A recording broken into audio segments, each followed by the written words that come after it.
when my wife and I were in our early 30s. We moved from just outside of San Francisco, California, one of the most expensive cities in the United States to live in, to a state with a much lower cost of living. We were both working, we both had good jobs, we did not have kids yet, so it was our option whether we wanted to have a mortgage or not. Let's go for a walk. I'll share with you what we did back then and what I would do differently knowing what I know now. Okay, so we made the decision to not have a mortgage, and our decision was made a lot easier by the fact that back then mortgages were 7.5%, and we thought that that was low, right? But if you can not have a mortgage, essentially it's a guaranteed return of 7.5%, and that's really hard to say no to, right? There's not many returns like that out in the marketplace. It also gave both of us flexibility in our jobs. It gave us peace of mind. I was doing private equity at the time. I knew it probably was not something I wanted to do long term, so I knew there was a career change in my future.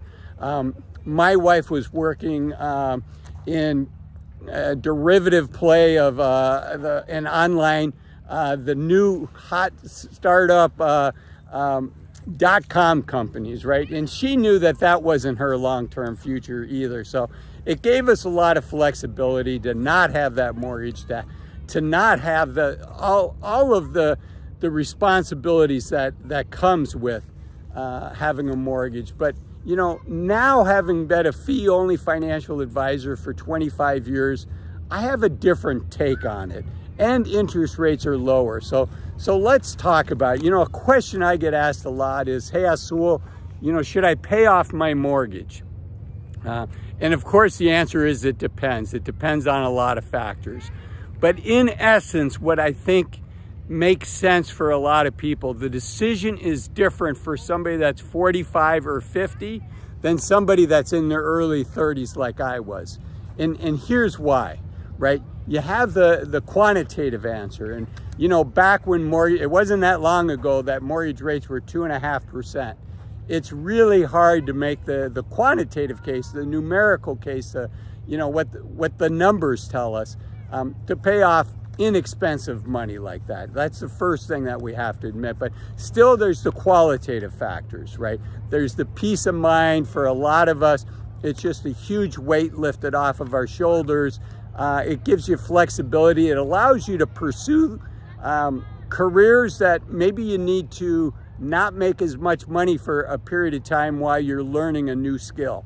And it gives you the flexibility in order to do that. So those are the qualitative answers, but the quantitative answer is also equally important. Before I get into the quantitative aspects, if you're enjoying this video, if you enjoy my videos, do me a favor, hit the like button. It really does help the algorithm find other viewers that these videos can help, and it helps my channel grow, so thank you. Also, think about subscribing if you're a regular watcher, and leave a comment. I love reading your comments.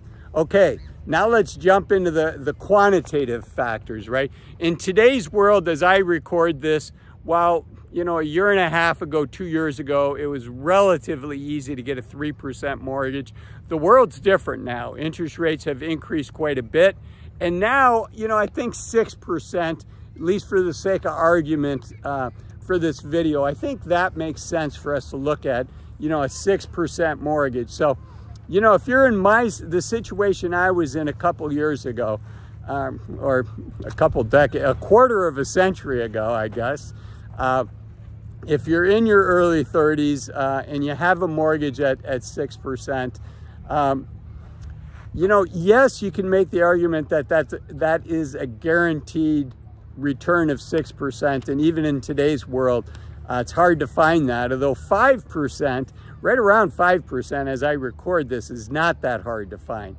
But let's look at the numbers. Let's say that you have you're gonna buy a house for $300,000, and I know that's on the low end, but let's say, you know, you're in your late 20s, early 30s at your first house. Just for the sake of argument, just for easy math for me. And let's say you're gonna put down 20%, right? So now you got a mortgage of $240,000, and you're going to be paying 6%, let's say it's a fixed mortgage, over 30 years. Well, over 30 years, you're going to pay about $240,000 in interest in addition to the $240,000 of principal, what you paid for the house, right? So the house is going to cost you twice as much because you got to pay about $240,000 of interest. So you look at that and say, well, I can get the house half off, right? Well, you know, if you're in your late 20s, your early 30s, you've got a long, long time horizon. You know, let's look at your alternative, right? What's your best alternative to paying off your mortgage? And that might be putting your money in the stock market for 30 years. And, you know, historically, the stock market's done 8 to 10% a year, depending on which study you look at. Let's take the low end of that. Let's say it's 8%. What would happen if instead of paying $300,000 and paying cash for your house, what would happen if you took that $240,000 that the bank was willing to lend you, right? So you're putting down $60,000 for the house, the bank's lending you $240,000, and let's say you had that cash available to you. So instead of using all your cash to pay for the house without a mortgage, you say, okay, bank, I'm gonna take that $240,000 mortgage. So now you've got $240,000 of your money that you can put in the stock market for the next 30 years. What happens to that money? Well, over 30 years, if you assume an 8% rate of return, which is not a guarantee, but you know, over a long period of time, it's going to be a bumpy ride.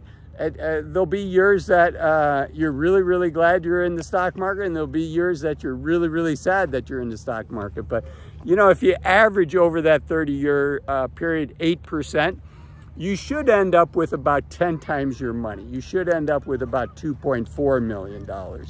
So, you know, that's the case to be made for a young person. Is time is on your side.